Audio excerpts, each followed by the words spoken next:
Kain tayo guys, mukbang seafood.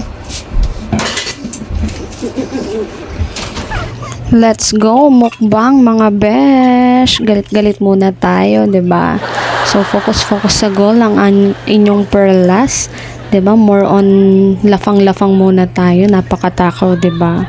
Akala mo talaga. So, magrereklamo tumataba pero puro laman naman ang ginagawa. Diba?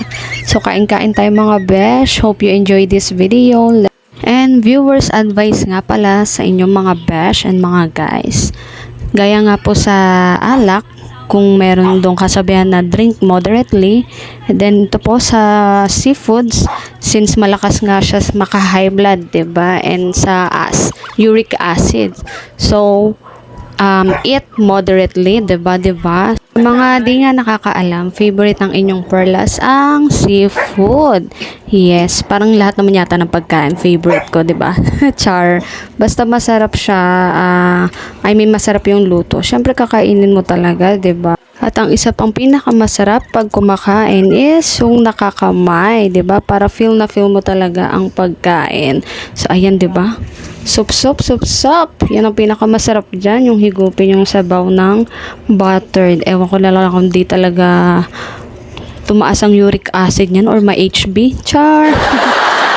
Matrabaho nga lang kainin talaga yung crabs, 'di ba? Especially yung crab.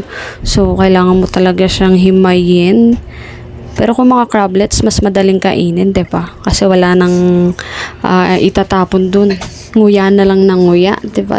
So, galit-galit talaga. Wala kami usap-usap dyan. Focus talaga sa goal. Akala mo, mauubusan. Pero syempre, yung niluto namin na yun na sa isang wok na puno talaga, hindi naman namin siya naubos, guys. So, di ba nga, sabi ko nga kanina, eat moderately kasi hindi naman po tayo pabata.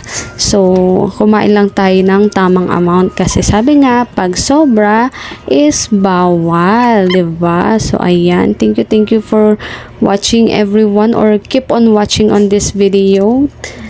Let's eat and enjoy!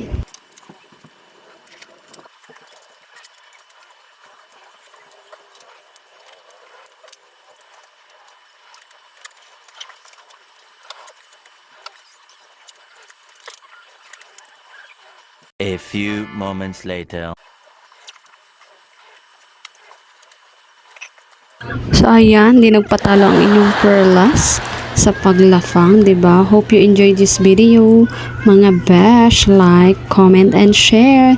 Thank you everyone. Bye-bye.